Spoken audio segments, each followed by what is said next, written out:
देखिए सजन, भगवान नाम की क्या महिमा है। आपने सुना होगा कि काशी में जो भी प्राणी मरते उन सभी की मुक्ति होती है, क्योंकि संसार के लोग अनक्षेत्र खोलते हैं, अनक्षेत्र में सभी का प्रवेश है।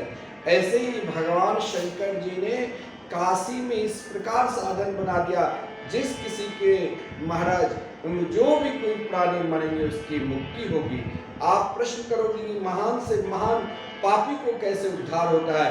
इसके लिए भोलेनाथ ने एकमात्र भगवान नाम का उपदेश कर देते हैं। अध्यात्म रामायण में स्वयं भगवान शंकर जी कहते हैं, अहम भवान नाम गृणन कृतार्थो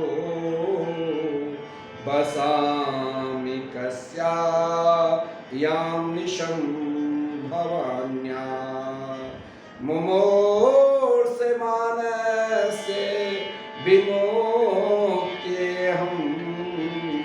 दिशामि मंत्रम तब राम नामा। केवल महाराज जहाँ स्वयं भगवान भोलेनाथ माता पार्वती के साथ नित्य निरंतर काशी में निवास करते हैं, वहाँ महान से महान पापी को मरणासन के समय में स्वयं भगवान शिव उनकी मुक्ति के लिए, मोक्ष के लिए एक ही तारक मंत्र देते हैं, श्री राम नाम का उपदेश कर देता है। हम सबको जीवन में आज प्रथम सोमवारी है और संकल्प लेना है कि हमें भगवान नाम संकीर्तन करवाना है श्री धाम वृंदावन में, और निरंतर स्वयं को नाम की ओर आगे बढ़ना है।